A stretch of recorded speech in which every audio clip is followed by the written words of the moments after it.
Olá, boa noite. Começa agora o Jornal da Justiça desta sexta-feira, 11 de dezembro. Ministro Edson Fachin determina a realização de audiência de custódia para todos os casos de prisão no estado do Rio de Janeiro. A decisão liminar restabelece que audiências sejam realizadas para todas as prisões, e não apenas os casos de flagrante. Esse é um dos destaques de hoje. E você vai ver também que a polícia indiciou 6 pessoas pela morte de João Alberto em estacionamento de supermercado no Rio Grande do Sul. O Jornal da Justiça também destaca que o CNJ recomendou que tribunais usem videoconferências em processos de adoção de crianças e adolescentes. Essas e outras notícias você acompanha agora no Jornal da Justiça.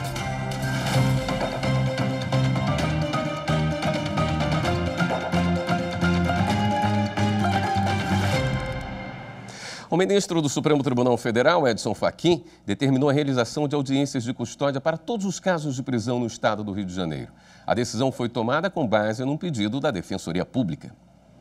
A decisão em caráter liminar determina que o estado do Rio de Janeiro realize audiências de custódia em todas as modalidades de prisões e não somente nos casos em flagrante. A audiência de custódia deve ser feita no prazo de 24 horas e serve para que o juiz avalie a legalidade da prisão e a possibilidade de aplicação de medidas alternativas ao encarceramento. A decisão do ministro do STF, Edson Fachin, atende a um pedido da Defensoria Pública do Rio. Na ação, a Defensoria Pública alega que o Tribunal de Justiça Fluminense estaria descumprindo decisão do Supremo que obriga juízes e tribunais a promoverem essas audiências sem limitá-las aos casos em flagrante. Em sua decisão, Fachin ressaltou que a audiência de custódia não configura mera formalidade burocrática, mas relevante ato processual para a garantia de direitos fundamentais. O ministro Edson Fachin e o procurador-geral da República, Augusto Aras, decidiram nesta sexta-feira realizar audiências públicas para coletar informações que vão ajudar na elaboração de um plano de redução de mortes causadas pela polícia no estado do Rio de Janeiro. Em agosto, o plenário do Supremo referendou a liminar proferida pelo ministro, determinando que as operações policiais em comunidades do Rio fossem restritas a casos excepcionais enquanto durar o estado de calamidade pública decorrente da pandemia da Covid-19. As audiências devem ocorrer no primeiro trimestre do ano que vem.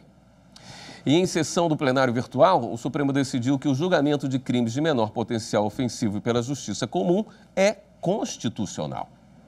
A ação foi proposta em 2015 pelo então Procurador-Geral da República, Rodrigo Janot, e questionava dispositivos que permitiriam o deslocamento de processos dos juizados especiais criminais para a Justiça Comum ou para o Tribunal do Júri. Para a PGR, o dispositivo constitucional confere aos juizados especiais criminais competência material absoluta para julgar crimes de menor potencial ofensivo. No entanto, para a relatora da ação, ministra Carmen Lúcia, a Constituição não torna os juizados especiais criminais instância exclusiva para o julgamento de infrações de menor potencial. A ministra explicou que quando esses crimes são praticados em concurso com outra infração penal comum, é constitucional o deslocamento do processo para a Justiça Comum ou para o Tribunal do Júri. O entendimento da relatora foi acompanhado por unanimidade no plenário virtual da Corte. O Conselho Nacional de Justiça recomendou o uso da videoconferência em várias ações e trabalhos dos tribunais em relação à adoção de crianças e adolescentes. Vamos ver os detalhes com a repórter Viviane Novaes. De acordo com a relatora do processo no CNJ, a conselheira Flávia Pessoa, o número de adoções no país caiu com a pandemia de coronavírus. As principais etapas do processo de adoção, como os cursos de preparação e o estágio de convivência entre a criança e a futura família, foram prejudicadas. Por isso, o CNJ recomendou aos tribunais a videoconferência para audiências, avaliação da equipe interprofissional, programas, cursos e outras ações necessárias à instrução do processo judicial de adoção. As medidas devem ser adotadas enquanto durar o estado de calamidade pública em razão da pandemia. Sobre o uso desse tipo de recurso, ainda na edição de hoje a gente exibe a última reportagem da série sobre as mudanças no judiciário que vieram a partir da pandemia, destacando as audiências de conciliação e mediação que passaram a ser feitas por videoconferência. A Polícia Civil do Rio Grande do Sul indiciou 6 pessoas pela morte de João Alberto, que não resistiu após ser espancado por seguranças em um supermercado de Porto Alegre no mês passado. Das 6 pessoas indiciadas, 4 eram seguranças e mais 2 funcionários que, segundo a polícia, poderiam ter impedido a briga. Todos vão responder por homicídio triplamente qualificado. Os crimes de racismo ou injúria racial não foram incluídos no indiciamento, mas a polícia concluiu que houve exagero nas agressões. A nossa conclusão pelo motivo torpe foi fruto de um conjunto de fatores que foram identificados na coleta probatória, que nos levou a crer que a conduta foi uma conduta desumana, cruel e degradante, praticada em ato discriminatório, especialmente pela condição socioeconômica desprivilegiada da vítima. De acordo com a necrópsia, João Alberto foi morto por asfixia. Agora, o inquérito segue para o Ministério Público, que pode complementar com novas diligências ou arquivar o caso. Há sim um tratamento desumano e degradante naquela ação, algo que a própria Constituição Federal proíbe quando a gente fala em direitos humanos. A Polícia Federal cumpriu hoje, com ordem da Justiça, mandados de prisão temporária de busca e apreensão na Operação Entre Amigos para combater desvio de recursos na gestão de contratos no Hospital de Campanha de Divinópolis, Minas Gerais. Os mandados são cumpridos em 8 cidades mineiras, inclusive na capital Belo Horizonte. A Polícia Federal e a Controladoria Geral da União cumpriram 26 mandados de buscas e apreensões, além de sequestros de bens equivalentes a mais de R$2 milhões de 9 empresas investigadas. Após denúncias, a Polícia Federal e a Controladoria Geral da União passaram a investigar contratos de mais de R$103 milhões de uma organização social ligada à Secretaria de Saúde de Divinópolis, que gerenciava a UPA e o Hospital de Campanha da cidade. O contrato tinha vigência de 60 meses e o valor vinha de recursos municipal, estadual e federal. A Controladoria Geral da União identificou indícios de desvio de recursos na contratação dos serviços com favorecimento de empresas e preço superfaturado em aquisições de materiais para as unidades de saúde. Os envolvidos são investigados pela prática de crimes de fraude em licitação, desvio de recursos públicos e associação criminosa. Com penas, se somadas, podem chegar a 19 anos de prisão. O programa Direto do Plenário exibiu nesta quinta-feira a edição número 1000. Sob o comando do nosso colega Carlos Eduardo Cunha e da consultora jurídica Karina Zuccolotto, o programa é transmitido ao vivo às quartas e quintas, antes das sessões plenárias do Supremo Tribunal Federal. O programa tem como missão aproximar o cidadão dos temas julgados pelos ministros no plenário do Supremo Tribunal Federal. Com linguagem acessível, Cadu Cunha e Karina Zuccolotto comentam a pauta do dia e explicam expressões usadas pelos ministros durante a análise dos processos. Iniciativa pioneira no mundo. É claro que isso é uma realização profissional com toda certeza. E também o cumprimento de um desafio que, na verdade, ele é do dia a dia, que é você ouvir uma definição de um agravo regimental na ação direta de inconstitucionalidade, qualquer coisa assim, e você explicar aquilo para a pessoa que está em casa de maneira que ela possa exatamente entender como é que é o funcionamento do Poder Judiciário brasileiro. Uma equipe de profissionais está por trás das transmissões do Direto do Plenário. Operadores de câmera, áudio, diretores. A mobilização pela melhor comunicação ao longo de 1000 programas deixa todo mundo orgulhoso. Eu acho que o fato também de ser professora universitária e já trazer uma bagagem de didática no momento de traduzir para os alunos o que é que a legislação diz e qual é a melhor forma de se interpretar, foi um facilitador também na execução do trabalho aqui na TV Justiça e ao longo desses 1000 encontros aí que a gente já se soma com o Cadu na transmissão do Direto do Plenário. Da mesma forma em que os julgamentos precisaram ser modificados por causa das necessidades de distanciamento social trazidas pela pandemia da Covid-19, o programa também se adaptou. E o novo formato tem dado muito certo. mantendo a qualidade das informações. É uma honra muito grande e como eu tenho 18 anos de TV Justiça, tenho o mesmo tempo, ao longo desse tempo eu acompanhei todo esse processo e essa consolidação, é claro que quando a gente tem uma data como essa de 1000 direto do plenário, contando-se também mais 1000 edições, transmissões que foram feitas, é claro que isso é uma realização profissional com toda certeza. E no próximo bloco, o acordo assinado pelo Conselho Nacional de Justiça vai difundir no Brasil sentenças da Corte Interamericana de Direitos Humanos. Voltamos já.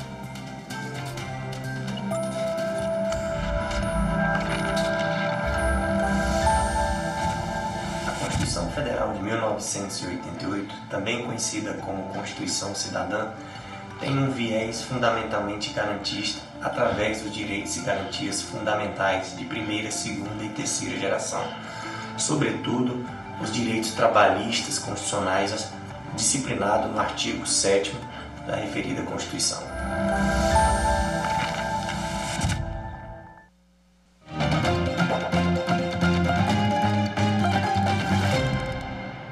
A Corte Interamericana de Direitos Humanos e o Conselho Nacional de Justiça firmaram acordo para fortalecer a política de proteção aos direitos humanos. A cerimônia foi nesta quinta-feira, Dia Internacional em comemoração aos direitos humanos. O acordo permite a realização de programas de qualificação para magistrados, juristas e servidores do Judiciário brasileiro, além da criação de ferramentas de pesquisa e tradução para o português de sentenças, seminários e publicações da Corte Interamericana de Direitos Humanos.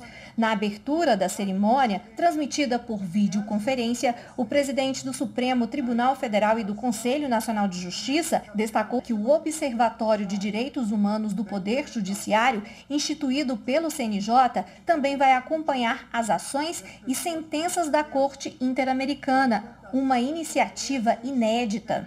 Não se pode negar que o Conselho Nacional de Justiça, nesses 15 anos de existência, e a partir de suas atribuições constitucionais, tem buscado difundir e efetivar, por meio de projetos e através de sua capacidade normativa, parâmetros internacionais de direitos humanos para todo o poder judiciário brasileiro. É o caso, por exemplo, da normatização de procedimentos para a garantia absoluta de prioridade dos direitos de crianças e adolescentes, da implementação de políticas afirmativas do Poder Judiciário, da implementação de políticas e de promoção de direitos das pessoas com deficiência, da implantação das audiências de custódia, da regulamentação do direito ao casamento entre pessoas do mesmo sexo biológico, da proteção dos direitos de mulheres vítimas de violência doméstica, da defesa do meio ambiente e do combate à corrupção e à lavagem de dinheiro. Lembrando, nesse particular, que em 2018, a própria Comissão Interamericana de Direitos Humanos expediu a resolução, expressamente constando no seu bojo que a corrupção é um fenômeno complexo que afeta os direitos humanos em sua integralidade. A presidente da Corte Interamericana de Direitos Humanos avaliou que a parceria é muito importante e estabelece o diálogo interinstitucional, além de permitir melhor conhecimento da jurisprudência da Corte Interamericana. Citou ainda que a pandemia deixou evidente a vulnerabilidade de determinados grupos sociais. O acordo foi assinado com versões em 2 idiomas, português e espanhol. Eleitores de Macapá escolhem, dia 20 deste mês, prefeito e vice. Para a Câmara Municipal, o cenário, já definido no primeiro turno, mostra mudança no perfil dos vereadores. 4 mulheres foram eleitas para a Câmara de Macapá, uma a mais do que o pleito de 2016. O Legislativo da capital tem ao todo 23 vereadores, 19 eleitos são homens. O número de candidatos que se declaram pretos ou pardos também cresceu. Foram 14 eleitos nesse ano. 3 deles se consideram negros e 11 se consideram pardos. Em comparação com 2016, o número melhorou bastante. Naquele ano, 10 se consideravam pardos e nenhum preto. Os eleitores de Macapá voltam às urnas no dia 20 de dezembro, quando está marcado o segundo turno das eleições municipais, que definirá o prefeito da capital do Amapá. A disputa está entre Josiel Alcolumbre, do DEM, e Doutor Furlan, do Cidadania. A Escola Judiciária Eleitoral do Tribunal Superior Eleitoral promove nos próximos dias 14 e 15 de dezembro, na Corte, o 7º Encontro Nacional do Colégio Permanente de Juristas da Justiça Eleitoral. O evento vai ser presencial e virtual, com transmissão ao vivo pelo canal da Justiça Eleitoral no YouTube. Em razão dos protocolos de segurança adotados diante da pandemia da Covid-19, a modalidade presencial será limitada a 35 pessoas. Capacitismo no ambiente de trabalho. Você conhece essa forma de preconceito? O assunto foi tema de uma live transmitida pelo canal do Tribunal Superior do Trabalho no YouTube. Uma iniciativa em alusão ao Dia Internacional da Pessoa com Deficiência. A live foi promovida pela Comissão Permanente de Acessibilidade e Inclusão do Tribunal Superior do Trabalho e teve o seguinte tema: Inclua-se, é sobre fazer parte. A palestrante foi a escritora, ativista e profissional da inclusão da pessoa com deficiência, Lau Patron. Ela é reconhecida pela abordagem anticapacitista e recebeu o prêmio Mulheres que Inspiram 2019. O evento trouxe a proposta de promover o diálogo, visando a construção de novas perspectivas, integrando também as ações relativas ao Dia Internacional da Pessoa com Deficiência, celebrado em 3 de dezembro. Vocês viram alguma mobilização grande nesse dia? Um jornal só focado no tema, um especial na TV aberta, uma propaganda, um lançamento de uma série? Não, provavelmente vocês não viram. E isso fala exatamente sobre a necessidade desse dia existir. A gente vive numa sociedade que, infelizmente, continua invisibilizando 1 bilhão de pessoas no mundo inteiro e as suas famílias. 1 bilhão de pessoas no mundo inteiro. As pessoas com deficiência são a maior das minorias do mundo. Essa sociedade continua fingindo, infelizmente também, que pessoas não existem, mas elas existem. Patron explicou que o capacitismo é uma forma de preconceito e ocorre quando se pressupõe que uma pessoa é incapaz de realizar determinadas atividades por ter deficiência.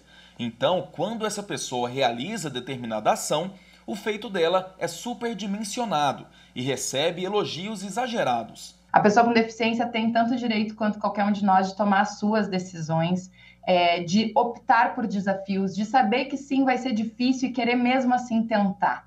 Não cabe a nós tutelar essas escolhas. O capacitismo, então, é tudo aquilo que desumaniza a experiência de uma pessoa com deficiência. É tudo aquilo que busca generalizar experiências que são individuais. Então, é muito comum que a gente, aquela pessoa, o síndrome de Down, a gente generaliza uma pessoa a partir da sua deficiência, esquecendo que aquela pessoa tem nome, tem outras milhares de características que fazem ela ser quem elas são. A transmissão foi realizada com recursos de acessibilidade, como audiodescrição, libras e legendagem.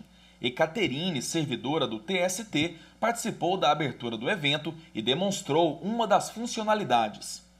Sou cadeirante, sou branca, tenho cabelos louros, longos, olhos castanhos, eu uso óculos, estou de brinco e camisa branca. Estou no meu escritório em casa e do meu lado direito tem uma estante com livros e objetos decorativos. Ao final, a palestrante respondeu perguntas enviadas via chat pelos internautas. A primeira turma do STJ reconhece omissão no exame de provas e decide devolver ação por danos ambientais. Os ministros da primeira turma do Superior Tribunal de Justiça determinaram o retorno de uma ação ao Tribunal Regional Federal da 5ª Região por reconhecerem omissões no exame de provas sobre supostos danos ambientais decorrentes da dragagem no Porto de Suape, em Pernambuco. Segundo o Ministério Público Federal, a dragagem, que é a retirada de grande quantidade do solo marinho na área para possibilitar o acesso de navios de grande porte ao porto, gerou grave impacto ambiental e prejuízo aos pescadores da região. Por conta disso, o MPF ajuizou uma ação civil pública contra a Agência Estadual de Meio Ambiente e Recursos Hídricos e a empresa pública Suape. A sentença de primeiro grau obrigou a agência estadual a condicionar a expedição ou a renovação de licenças ambientais à execução de medidas mitigadoras e compensatórias dos danos causados à comunidade que vive da pesca. A SUAP foi condenada a executar tais medidas, bem como a pagar auxílio financeiro e fornecer cestas básicas à comunidade afetada. O TRF5 negou o recurso da SUAP. Em recurso ao STJ, a estatal alegou que o Tribunal Regional não se manifestou sobre supostas incongruências do relatório técnico que serviu de base para a sentença de primeira instância. O relator do caso, o ministro Napoleão Nunes Maia Filho, verificou que o TRF5 foi omisso em relação a aspectos relevantes da demanda, deixando de fazer uma análise cuidadosa de toda a documentação juntada pelas partes, em especial da nota técnica apresentada após a sentença, segundo a qual não há dano ambiental ou social a ser mitigado ou compensado pela estatal. Por conta disso, a primeira turma decidiu que, sem a comprovação inequívoca do nexo de causalidade, não é possível atribuir a responsabilidade pelo suposto dano ambiental à SUAP. O processo volta para a Corte de Segunda Instância reavaliar os fundamentos da decisão à luz das informações técnicas disponíveis nos autos. O Ministério Público Federal, em parceria com o Conselho Nacional do Ministério Público e a Escola Superior do Ministério Público da União, lançaram um projeto com o objetivo de criar uma rede de instituições para disseminar a cultura do diálogo e do respeito à diversidade humana. O projeto foi idealizado pelo Procurador-Geral da República e presidente do Conselho Nacional do Ministério Público, Augusto Aras. No evento de lançamento, várias instituições assinaram um termo de adesão. Entre as ações previstas para 2021 está o lançamento de uma campanha publicitária nacional para conscientizar a sociedade da importância do respeito às diferenças entre eventos, palestras, cursos, prêmios e outras atividades. Este projeto visa preservar o diálogo e, ao dialogar com todos os segmentos da sociedade, promover a integração das diversas correntes de opinião, sem qualquer discriminação por motivo de etnia, de orientação sexual, de credo ou de qualquer natureza. Na última reportagem da série sobre as mudanças no judiciário que vieram a partir da pandemia, você vai ver que a forma de realizar audiências de conciliação e mediação mudou. As sessões passaram a ser feitas por videoconferência, uma realidade que veio para ficar. Ele encerrou a conta depois de... Parece uma reunião de trabalho como tantas outras nesta pandemia, desse jeito aí, pelo computador. Mas esta é uma conversa que envolve justiça e se espalhou pelo país inteiro. A gente vai acompanhar uma audiência de conciliação por videoconferência. Pelo computador, a Andressa está conectada com todas as partes envolvidas. Cada uma está num lugar, ou no local de trabalho, ou em casa. Andressa é coordenadora de um dos centros judiciais de solução de conflitos do Tribunal de Justiça do Distrito Federal. Ela dá início à audiência. Sou conciliadora do Tribunal de Justiça, estou aqui para conduzir a audiência de vocês na tarde de hoje. Sejam muito bem-vindos. A conciliação é um procedimento célere, informal, onde o conciliador, um terceiro neutro imparcial, que nessa tarde serei eu, irei ajudar vocês na composição desse conflito. Robson é um consumidor que entrou na justiça porque o banco teria cobrado tarifas mesmo depois de pedir várias vezes o encerramento da conta. Starella é advogada do banco e Vitor, estagiário de direito que atua como conciliador. Mas vamos voltar um pouquinho no tempo. Esta é a audiência tradicional, todo mundo na mesma sala. Tanto a conciliação quanto a mediação têm a finalidade de se chegar a um acordo, seja para evitar que o cidadão entre na justiça, seja para encerrar o processo. Isso desafoga o judiciário, economiza tempo e dinheiro, além de facilitar a vida dos cidadãos. Mas a nossa audiência virtual do começo da reportagem não chegou a um acordo, pelo menos por enquanto. Independente disso, todos aprovaram a videoconferência. Eu achei que é muito válida, né, que evita o deslocamento, né, e, assim, otimiza bastante o tempo das pessoas. Eu acho que é uma aplicação prática daquela questão que a gente sempre costuma ouvir na faculdade, né? De que não é a sociedade que acompanha o direito, é o direito que acompanha a sociedade. Evita custo, né? Também evita que o escritório tenha maior custo e também a comodidade do advogado e das partes também. A gente fez a audiência do motorista de táxi, onde ele tinha acabado de deixar o passageiro, bastou estacionar o carro para realizar a audiência. E um médico que estava no hospital, inclusive, pediu desculpa por estar com a roupa de hospital, conseguiu participar da audiência. As sessões virtuais, ela tem essa especificidade, trazem as pessoas até o judiciário. De abril a outubro, o Tribunal de Justiça do Distrito Federal fez quase 19.800 audiências de conciliação e mediação. E veja também os números do Tribunal de Justiça de São Paulo. De abril até o mês passado, foram 14.262. Essa sessão virtual ela possui diversas vantagens, tais como a rapidez no agendamento, a disponibilidade de pauta, a redução de custos de transporte, o encurtamento de distância, a praticidade, o alcance de pessoas residentes em lugares distantes, a segurança digital. E a audiência virtual vai continuar depois da pandemia. O Conselho Nacional de Justiça acaba de aprovar esta resolução que regulamenta a criação de soluções tecnológicas para a conciliação e a mediação. Os tribunais devem adotar o novo modelo em até 18 meses.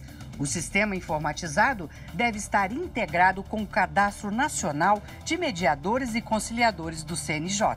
Todos aprendemos que também esses meios online podem facilitar muito a vida do cidadão, facilitar muito a vida do jurisdicionado. A imersão do Poder Judiciário nessa tecnologia se deu de maneira emergencial, mas se mostrou muito eficiente. A Semana Nacional de Conciliação e Mediação deste ano, na semana passada, foi virtual em todo o país. Depois desta pandemia, os tribunais devem usar ou videoconferência ou audiência presencial, dependendo do caso. Mas se puder ser assim, não é muito mais prático?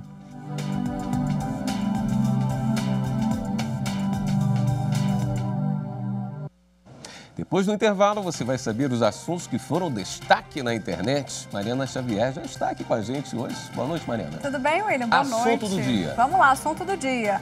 Contestação aí do prazo do auxílio emergencial, quem teve o pedido negado ou cancelado no meio dessa pandemia, que vamos aí para o 10º mês já. Então, um assunto bem importante que parou nos trends, a gente vai falar sobre isso hoje. Com certeza. Eu fico por aqui. Um grande final de semana para você. A gente se encontra na segunda.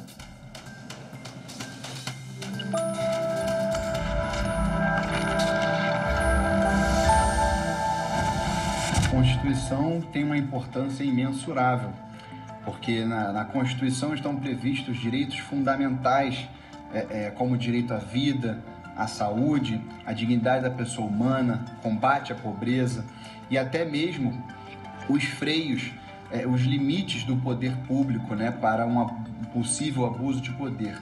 Então, Constituição respeitada é uma sociedade prestigiada e em caminho de evolução.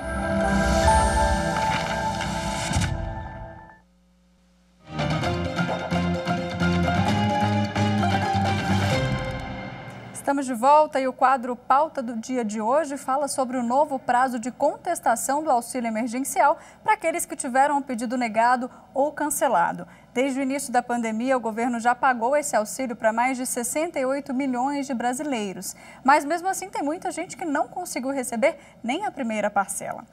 E como agora reabriram os prazos para esse cadastro, o termo contestar auxílio emergencial foi parar nas tendências de pesquisas diárias do Google Trends, que é aquela ferramenta que a gente sempre mostra aqui como um termo tem sido pesquisado na web. Então, tela 1 aqui comigo, na primeira tela a gente vê que contestar auxílio emergencial já teve mais de 5.000 pesquisas, né? E a gente vê também nas consultas relacionadas, na tela número 2, a gente tem aí novo prazo para contestar auxílio emergencial, data prévia e contestação, como contestar auxílio emergencial cancelado e por aí vai. E para vocês entenderem, são 3 as situações que o cidadão aí pode registrar essa contestação.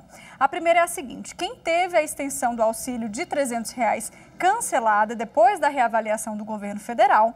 A segunda é de quem teve o auxílio emergencial cancelado por indícios de irregularidades. E a terceira é de quem não foi considerado apto a receber por não atender aí aos critérios do governo.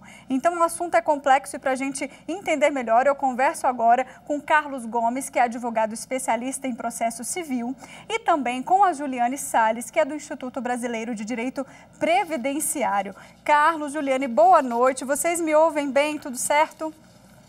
Sim, perfeitamente. Boa noite, tudo certo, consigo ouvir. Vamos lá, vamos primeiro explicar, como o assunto tem várias vertentes aí, né, para o público entender melhor, vamos começar explicando o que é, então, essa extensão, né, de R$300, quando que ela surgiu e quem tem direito a essa contestação. Vou começar pela Juliane, por favor. Boa noite, Juliane. Boa noite. Bom, essa contestação, ela surgiu em julho desse ano, né? Na verdade, o benefício de R$300. O auxílio emergencial já está há 9 meses. Quem não conseguiu acesso entrou com uma contestação. Agora foi liberada a portaria 558 de 2020, que está informando aos brasileiros qual o período que vai ficar liberado. Dependendo se a pessoa não recebeu em abril até maio ou abril até junho, provavelmente vai receber essa liberação agora em dezembro. Quem não entrou novamente, fez a contestação, não conseguiu acesso ao benefício, mesmo após essa contestação, tem direito a recorrer mais uma vez, entrando no site do DataPrev ou até acionando a Justiça. Entendi. Agora, Carlos, quem é que tem direito a essa contestação, né? Como é que funciona? Tem perfis específicos? Sim, como foi dito na matéria, existem 3 situações para que possa se fazer a contestação. Primeiro, aquelas pessoas que tiveram o seu benefício cancelado, ou seja, que já recebiam o benefício, mas por algum motivo, por não se enquadrarem mais nos requisitos para o auxílio, perderam, como por exemplo, passaram a ter o emprego formal, passaram a receber seguro-desemprego. Temos também aquelas pessoas que tiveram seus benefícios bloqueados por supostas irregularidades, ou por ter fraudado o benefício de outra pessoa, por ter se passado por determinada pessoa. E o terceiro caso em que é possível a gente fazer essa contestação é daquelas pessoas que foram inelegíveis, que não passaram nos critérios estabelecidos pelo governo federal para receber o auxílio emergencial. Então, e cada um desses 3 tipos tem um prazo diferente para poder realizar as contestações. Isso é interessante. No final aqui do programa a gente vai passar essas orientações do site do DataPrev, que é onde as pessoas podem verificar também essas datas, né? Juliane, vamos lá. Esse cadastro, ele não garante a extensão do auxílio para 2021, né? Porque a gente nem sabe até quando que isso vai acontecer. Na verdade, a pandemia, aos poucos, parece que está voltando, os casos estão aumentando, né? Então a gente não tem como saber, na verdade, se isso vai ser estendido até o ano que vem, até que mês? Como é que está essa discussão? Pois é. Por enquanto, por lei, está garantido até 31 de dezembro o benefício emergencial, né? Mas pode ser que surja uma outra lei, uma portaria, alguma coisa estendendo, ou então não surja. A probabilidade de não surgir, porque já está saindo as vacinas, enfim, o governo já está gastando com as vacinas, então pode ser que não surja. Eu vi algumas tramitações no Senado e está parado em relação ao novo auxílio emergencial. Entendi. Agora, doutor, vamos dizer assim que a pessoa teve esse cadastro negado, que é um dos exemplos que a gente está dando, né? Agora vai solicitar de novo. Tem que fazer um novo cadastro? Como é que funciona? Não, quem já fez o cadastro anteriormente não precisa fazer um novo cadastro. Apenas entre no site do DataPrev, nas datas estipuladas para o seu tipo de situação, e aí lá você pode fazer a sua contestação, sem necessidade de criar um novo cadastro, fazer um novo pedido. E se essa pessoa for aprovada, ela tem a chance de receber o retroativo, porque estava tentando aí desde o início da pandemia, ou essa possibilidade não existe? Exatamente. As pessoas que não receberam a partir do início, elas podem receber o residual ou retroativo. Porém, se ela conseguir, dependendo do prazo em que ela pediu, o valor será menor. Se ela pediu o benefício em maio ou abril, ela estará recebendo os R$600 completos. Se for uma mãe de família, receberá os R$1.200. Se pediu a partir de julho, o benefício vai ser apenas de R$300 e, no caso das mães de família, R$600. Para a gente entender melhor esses valores, Juliana, eu quero que você explique só como é que começou. Primeiro começou com esse auxílio de 600 e depois teve essa extensão. Em que momento que isso mudou? Isso. Primeiro foi nos 3 primeiros meses, abril, maio e junho, ficou R$600. E aí depois o governo, observando que a pandemia se estendeu, ele abriu o benefício emergencial residual, que fica até dezembro desse mês, ou seja, de julho a dezembro, 6 meses. Então, ao todo, foram 9 meses, 3 meses de R$600 e 6 meses de R$300. Entendi. Agora, as análises, né, do DataPrev, elas estão sendo realizadas sempre mensalmente, Juliana? Como é que eles acompanham isso, né? Porque a gente sabe que durante todos esses meses a vida de muita gente mudou, muita gente perdeu emprego ou conseguiu emprego, enfim, ou estava recebendo um seguro-desemprego. Então, são vários perfis diferentes, né? Eles deveriam estar acompanhando, né? Então, provavelmente, eles estão acompanhando através das contestações, das impugnações, eles vão tentando acompanhar e, conforme for, provavelmente, ano que vem, vai surgir uma nova portaria para determinar como é que ficaram ajustadas as contestações que não foram ainda analisadas. Entendi. E, por exemplo, se essa pessoa não conseguir de forma alguma, né, nem agora desse novo prazo de contestação, não conseguir, ela pode acionar o judiciário ou a defensoria pública? Tem algum órgão que pode também prestar esse auxílio? Eu quero a consideração dos dois. Vou começar com o Carlos aqui, por favor. Exatamente. Se a pessoa ela se encaixar em todos os requisitos elencados no decreto, e mesmo assim teve o seu benefício negado por qualquer motivo, é muito importante que essa pessoa procure um advogado particular ou vá até a Defensoria Pública para ajuizar um pedido para o recebimento. Já temos diversos casos aí em que o auxílio foi deferido por decisões judiciais. Juliane, pode falar. Inclusive, a Defensoria Pública da União está abrindo para toda a população atendimento específico sobre essa situação, já que remete à Caixa Econômica Federal. Então, é super simples, a pessoa só precisa se dirigir à Defensoria Pública, Juliane? Seria isso? A Defensoria Pública do Estado? Defensoria Pública da União. Da União, tá. Isso, a Caixa Econômica Federal é da União. Então, tem que se direcionar à DPU, né, que é a Defensoria Pública da União, e provavelmente lá eles vão agendar, vão orientar, trazer a documentação para poder encaminhar a ação. Não é uma coisa tão complicada, não. Agora, quem são as pessoas consideradas inelegíveis, Carlos? Quem não pode? Como é que funciona? Quem não pode, quem estaria inelegível para receber o auxílio, são aquelas pessoas que têm um emprego formal, com carteira assinada, regidos pela CLT, aquelas pessoas que ocupam o funcionalismo público, aquelas pessoas com renda inferior, com renda familiar mensal superior a 3 salários mínimos, entre diversos outros requisitos que nós temos na lei, mas esses são os principais. Entendi. E, Juliane, a gente teve também muitas questões aí ao longo desses meses da pandemia envolvendo golpes também, né? Pessoas que não pediram auxílio emergencial, mas tiveram os seus dados utilizados na base da Caixa, enfim, que isso causa um transtorno também. Você tem acompanhado essa situação? Pois é, isso também é motivo de fazer uma contestação, uma denúncia ao órgão próprio dentro do sistema até do DataPrev. Ou, então, de repente, procurar a Defensoria Pública da União, porque, posteriormente, essa pessoa pode ser acionada para devolver o valor recebido indevidamente. No caso, ela nem recebeu indevidamente, quem recebeu foi outro. E, inclusive, a delegacia é importante registrar logo um boletim de ocorrência. E pode acontecer dessa base de dados do governo estar desatualizada? Sim, claro. Inclusive, por isso que geram tantas contestações, tantos processos de reavaliação.